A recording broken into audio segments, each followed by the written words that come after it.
Hello guys, this is Iniete from Team Brotherhood of Cray. I'm bringing you a deck profile today of a deck that I took to locals this past Sunday. Pretty much went undefeated until last round. Unfortunately, I could not make it through, but my opponent was nice enough to split the prize with me, so technically we both got first place. And it is the first time I've actually ever topped in my locals, so yes. So I'm going to get right into the deck profile. So I play Revenger, and I play Judge by Revenger. I actually played this at 2, and now I can actually say that playing 2, I'm actually going to take 1 out, because I only use this skill once a game, once every round. I never use the second one because I end up retiring it anyway, so yeah. But for this tourney, I played two Judge Battle. Skill is Counterblast 1 if you hit the Vanguard when boosting a Phantom unit. You could put this into the Soul, Counterblast 1, I believe I said that already. And then search your deck for up to 2 Shadow Paladin grade 1 or lower units. So you can bring out Swordbreaker with this, you could bring out Dorrant, Masquerade, any grade 1. So yeah, and then on to the grade 3s, because I feel like doing the starter, I should actually do that. So I play 1, 2, 3, 4. 4 Mordred Phantom. Now, I have to say that for as many times as I use this card, I've break ridden and break ridden and break ridden. Like, this card's amazing. I love it. I seem to run into this guy more than I do my other unit. But yeah, his skill is Counterblast 1 when a Shadow Paladin rides this unit. You pay the cost, and you can search your deck for up to 1 grade 2 or less Shadow Paladin unit. And you can Superior Call him and he gets plus 5k. And also your Vanguard gets plus 10,000. So, great grab. And yes, this is SP. Okay. Next, I play 4 Phantom Blaster Abyss. Card is amazing. I love it. I went from Raging Form to Phantom and completely just, you know, I just love this card in general. The cost is heavy, but you know, at that time you want to at least try and win for game. So yeah, I play 4 of these guys. He's amazing. His skill, Counterblast 2, when during the turn that you Legion, you Counterblast 2, choose 3 Revenger rearguards and you retire them. It's pretty much a restander. So after the battle phase, after you attack, you Legion that turn, you Counterblast 2, retire 3, and you restand. Put everything on the Vanguard.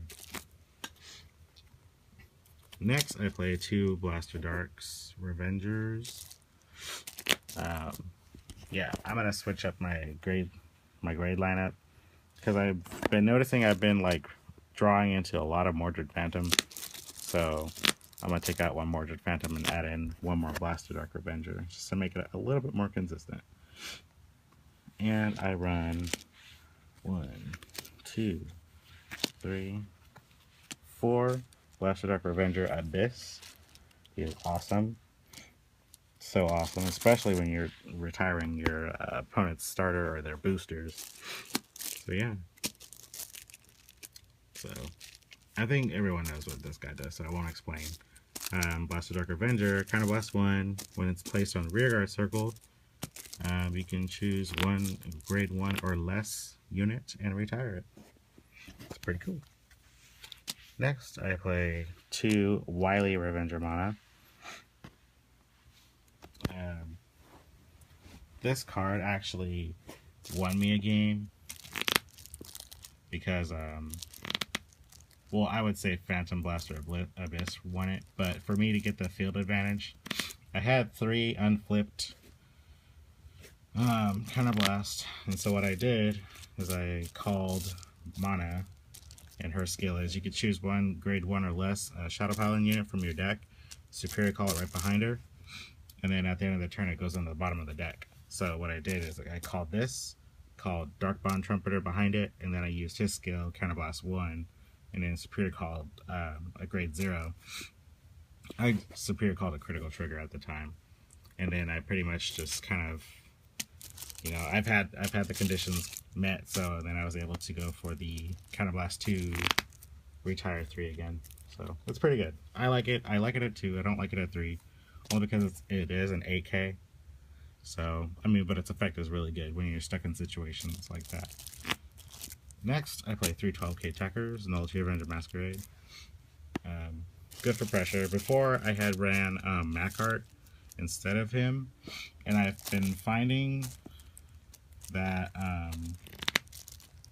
my deck lacked pressure, like actual number pressure, so I wanted to make my opponent at least guard for like a good, I would say, you know, 15k shield or 10k shield, you know. So I wanted to run like a few of these, because I feel like 12k attackers nowadays are kind of overrated, but you know, just having that pressure in there, it just helps with the deck a little bit more. Next, going on to the grade 1s, I run 3 Barrier Troop Revenger Dorrance. Like I said earlier, I'm going to run more Blast Dark Revengers, only because sometimes I damage these, and then sometimes I don't, but sometimes I break ride, and sometimes I don't have them in my deck.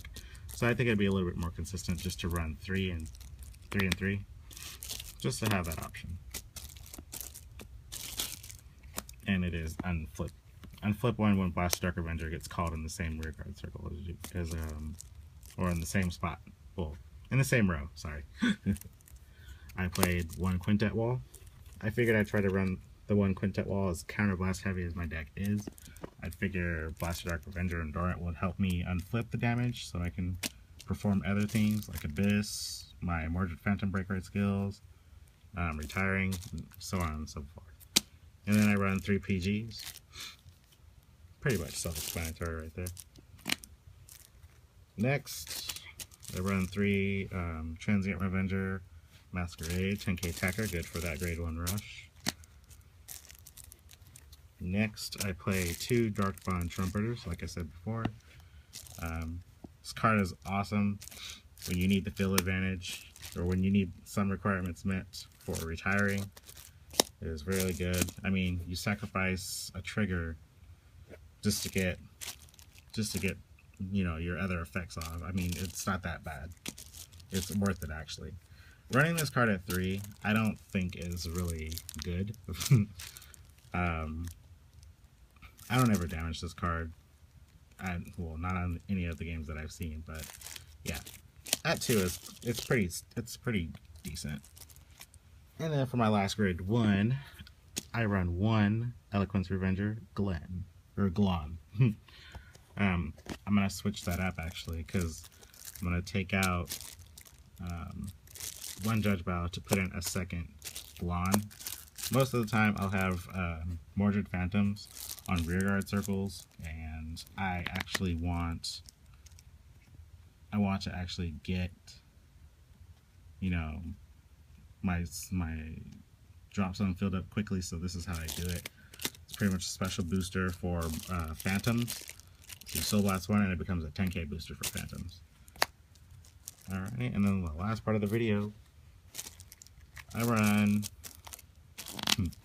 I'll just show you. 2 Grim Reaper,